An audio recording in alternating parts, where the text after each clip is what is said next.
Grief doesn't start at the funeral. It doesn't even start when the doctor shakes his head, or when someone places a trembling hand on your shoulder. Grief starts in the tiny, ordinary moments that suddenly collapse.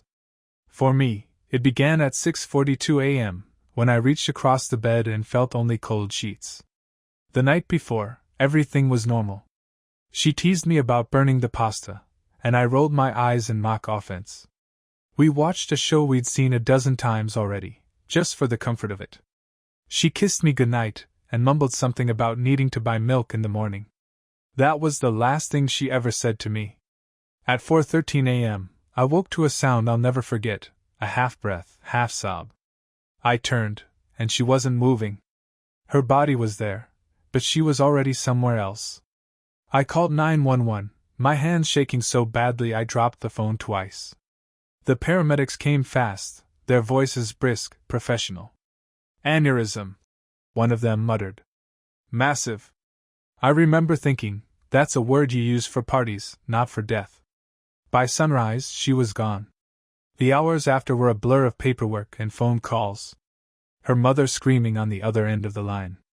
Friends rushing over with casseroles, because that's what people do when they don't know what else to do. I sat in the corner of the living room, staring at her slippers by the couch, and thought, this doesn't make sense. She was just here. But grief doesn't care about sense. I thought grief would be loud, like in the movies. Wailing, collapsing, pounding fists on the floor. But in reality, grief is quiet. Too quiet. The silence after she was gone was unbearable.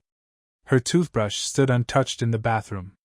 Her shoes waited by the door, as if she'd just gone out for a walk. Her favorite mug sat on the counter with a faint coffee ring at the bottom. Every object in the apartment became a cruel joke, proof that she had existed, proof that she no longer did. I kept her voicemails saved on my phone. "Hey, it's me. I'm running late, but I'll be there soon." I played it every night until the battery gave out. I'd charge the phone just to hear it again. Her voice became my lullaby and my torture. Friends told me to celebrate her life. That phrase made me want to scream. Celebrate what? That she won't see our kids grow up? That our bed is a canyon now? That I walk through the grocery store and instinctively reach for her favorite cereal before remembering she'll never eat it again? The funeral was a blur.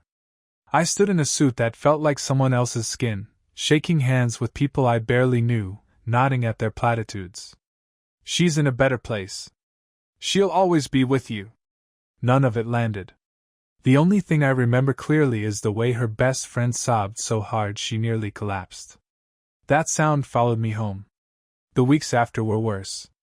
At least during the funeral, there were people around. After, the world moved on. People went back to their jobs, their families, their routines. I was left in an apartment that felt like a museum to a life I'd lost. I tried to keep busy. Cleaned the closets. Sorted her clothes into boxes I couldn't bring myself to donate. Cooked meals I didn't eat. But the quiet always came back. The quiet, and the questions. Why her? Why not me? Why that night, that hour? No answers, just silence. I found myself doing strange things. Sitting in her car just to smell the faint trace of her perfume. Watching videos of her on loop, memorizing the way her eyes crinkled when she laughed.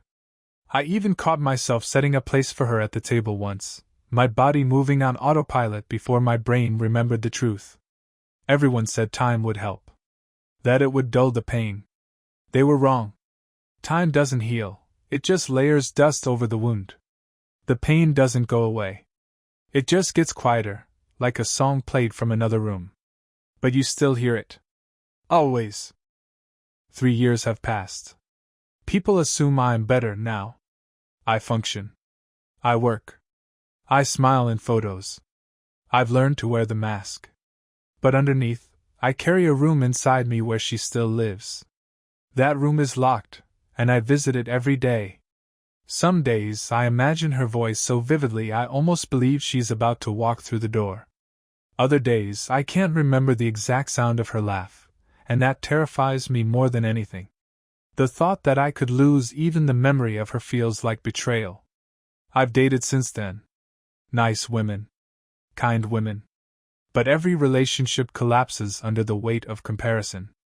How do you explain to someone that your heart is still occupied by a ghost?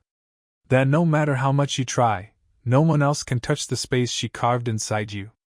I wish I could give you hope here, a lesson about resilience, some silver lining. But I can't. The truth is, grief is a country you never leave. You just learn how to build a house there. Mine is messy, cluttered with memories and regrets, but it's the only home I know now. People still tell me, she'd want you to be happy. Maybe she would. But wanting doesn't bring her back. Wanting doesn't change the fact that every morning since that day feels like the morning after she was gone. I wake up. I reach across the bed. And it's still cold. Always cold. That's grief. That's my life.